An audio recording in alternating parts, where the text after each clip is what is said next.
doesn't really exist. I mean, if you want to go to IBM or something and you want to buy some hyper fast, 100, gigabyte, super flash storage doodad that plunks into a proprietary system, sure, go for it. Yeah, you got to be careful with those because they'll happily take your $50,000, but it doesn't always live up to the hype.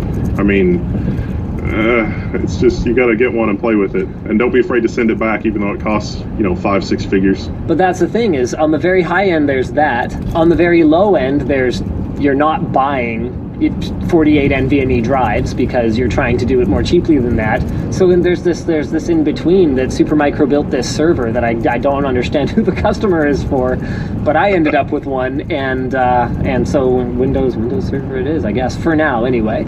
So we've got that for high speed, and then we're moving to GlusterFS running on, I forget, some Linux distro. Once again, I'm having people who understand it better than I do fly up here and set it up for me. So Brett from 45 Drives is actually coming up to set us up. So we're actually aiming, and I'm not sure if we're going to get there yet because that moolah, but we are aiming to do a 1 petabyte storage machine, the Petabyte project. Nice.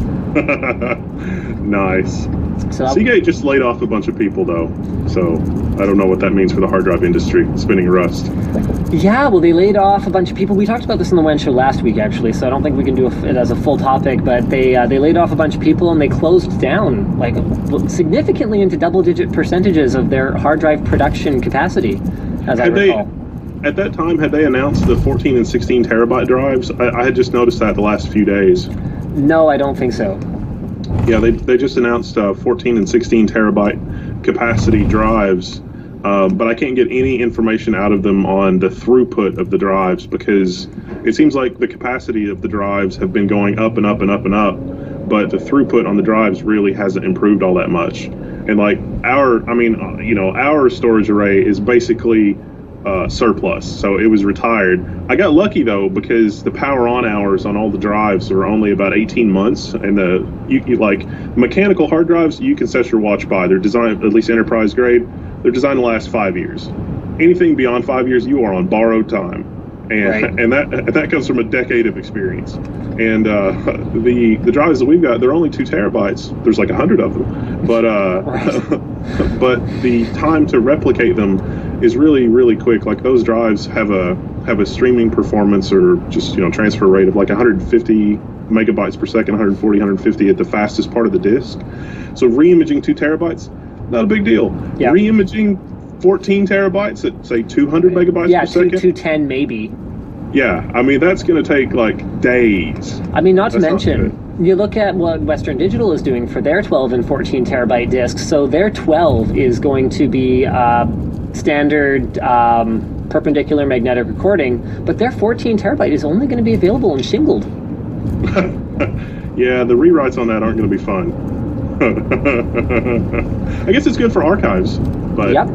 That's about it. Which is exactly what we plan to be using stuff like that for. But yeah, it's gonna be a very interesting next few years. I mean, walking around in Seagate's booth at CES. I don't know if you were you down at CES or no? No, I skipped CES. I'm hoping to make it to Computex, but it's only 125,000 subs. I gotta spend a couple of years growing my subscribers or whatever. Well, we'll try and throw a few your way today. Thanks, appreciate it. I'm learning the lingo, learning the vernacular, as it were. Subs, All right, so next topic of the day. I don't know if you looked at the video. I'm sure you didn't because you would have already known the answer to this. We did a video yesterday. I think it was yesterday. Yeah, yesterday. Called "Does $1,000 Windows Perform Better?"